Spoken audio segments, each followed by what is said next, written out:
Only one magical instrument has the power to conquer the forces of darkness and unite a pair of destined lovers. Join us this month to Dave's Underground Show. This month, we'll be taking a look at the Magic Flute, an historical document by Wolfgang Amadeus Mozart, chock full of top-secret, hush-hush Freemason symbols. Keeping a sleuth and seeking the truth. We'll be back in a minute. Thanks for joining us on Opera Avengers. As always, I'm Alejandra Martinez, your guide to demystifying opera, an art form created by the people, for the people, and of the people. As you know, this podcast will include spoilers. We believe that going into an opera already knowing the story can enhance your enjoyment. In opera, there are so many nuances to absorb that knowing the story beforehand allows you to sit back and enjoy the performance without having to worry about missing a subtitle or two. So think of our podcasts as your Cliff's Notes and be free to enjoy every minute of high-flying opera. The Magic Flute was Mozart's final opera, premiering in 1791. This show was so well loved that it was performed 100 times that year, and, rumor has it, Mozart instructed his closest friends to play the music on his deathbed.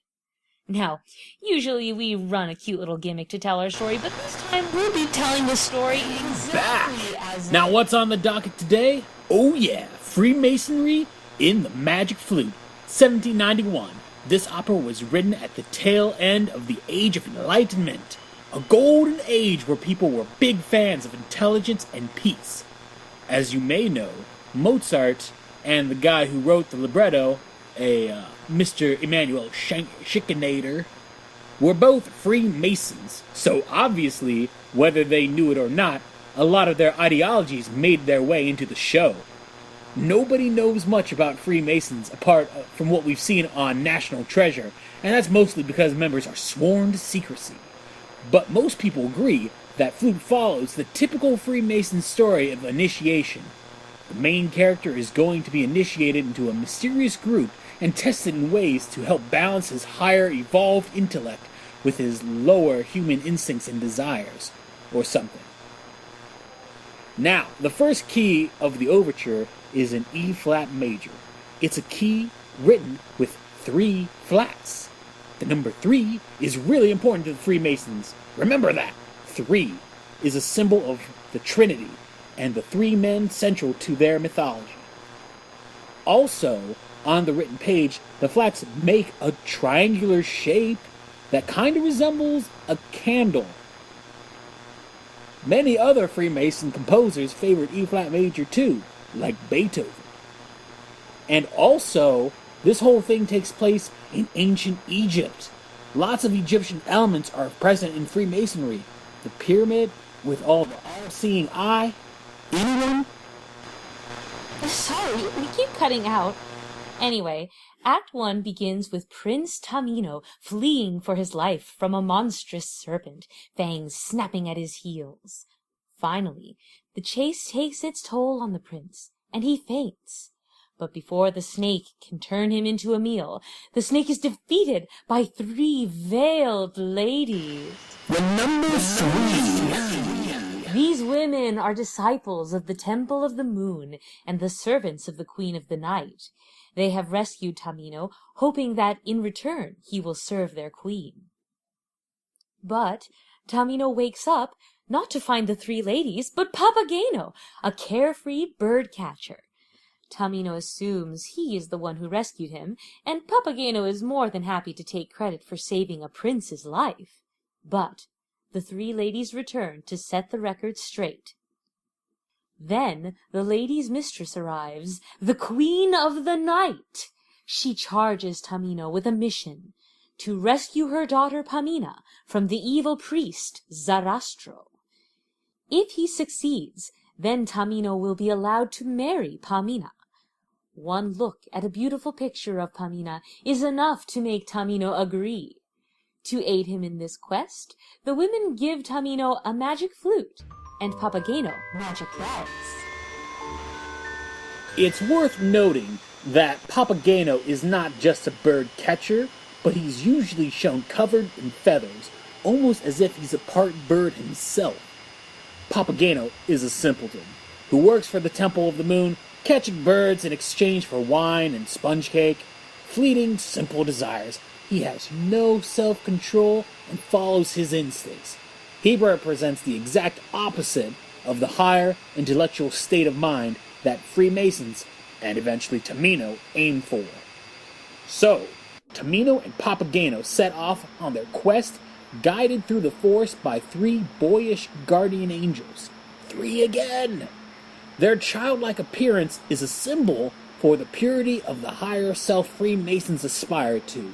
Tamino's path through the thick forest symbolizes the everyman's trip through the unexplored wilderness of life, or even the subconscious. The 3 spirits lead Tamino and Papageno to Zarastro's lair, the Temple of the Sun. To find the princess, Tamino must be initiated into the temple's holy order. Meanwhile, he sends Papageno out to scout ahead. Pamina lies asleep in her room, watched by Monostatos, a cruel slave owner who has lusted after Pamina and prepares to have his way with her. Fortunately, Papageno appears in the window, frightening Monostatos away. Papageno introduces himself to Pamina and then leads her to their escape. Monostatos is another character, like Papageno, who symbolizes the baser, more animal half of the subconscious. His name, starting with mono, betrays he has a single-minded nature and acting on the most basic human desires, lust. He is the exact opposite of an ideal Meanwhile, Tamino arrives outside 3 gates. He tries the Temple of Reason. Locked. The Temple of Nature? Locked. The Temple of Wisdom? Correct! He enters the temple and then plays the magic flute to guide Pamina to him. Pamina and Papageno, currently on the run from Monostatos and his slaves, hear the flute and run to the source. Just then, Tamino is confronted by Zarastro and his followers. But it turns out that Zarastro is not actually evil, but a high priest who is protecting Pamina from the Queen of the Night, the truly evil one. Papageno and Pamina run into the scene. Zarastro sends Monostatos away, promising a stern punishment later. When Tamino and Pamina finally meet, it's love at first sight. But even though Tamino and Pamina are destined to be together, Tamino must prove himself worthy by passing 3 tests and becoming an initiate of the Temple of the Sun. And Papageno will join him and may be rewarded with a wife of his own. And then they break to Act 2. But I want to take a moment. So now we know that Sarastro and his Temple of the Sun is good, while the Queen of the Night's Temple of the Moon is bad. Freemasons believe in the division between the moon and the sun as a symbol for the separation between madness and reason. After all, the moon was often to blame for acts of lunacy before the Enlightenment, witch hunts, religious wars, and whatnot. From what we know about Freemason rituals during Mozart's day, potential candidates needed to face a series of trials which reflected the 4 classical elements: earth, air, fire, and water. So, their first trial of the earth is in an underground chamber. Freemasons believe that true wisdom comes from mastery of the subconscious, basically controlling your urges and not letting them control you.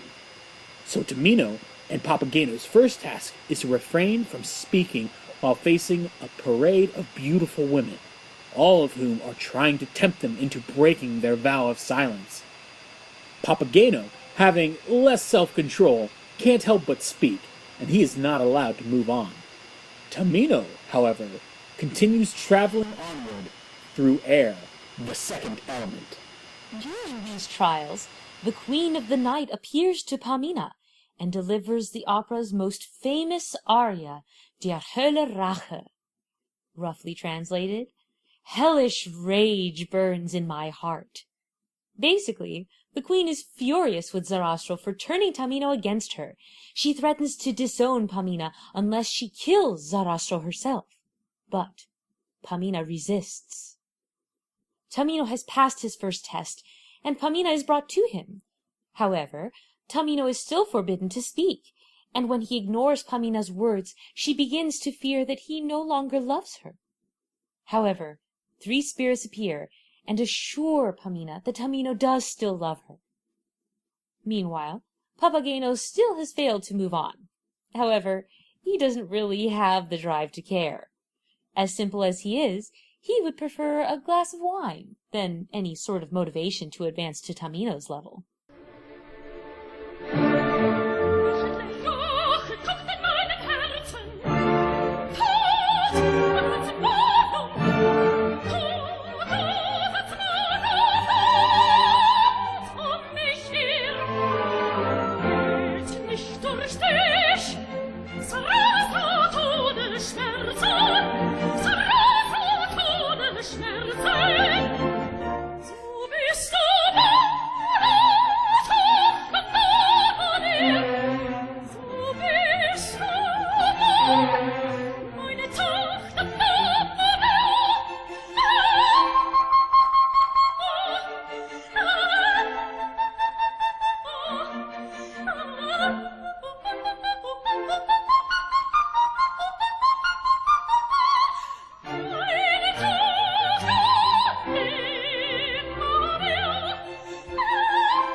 Next, Pamina gets permission to join Tamino during his initiation.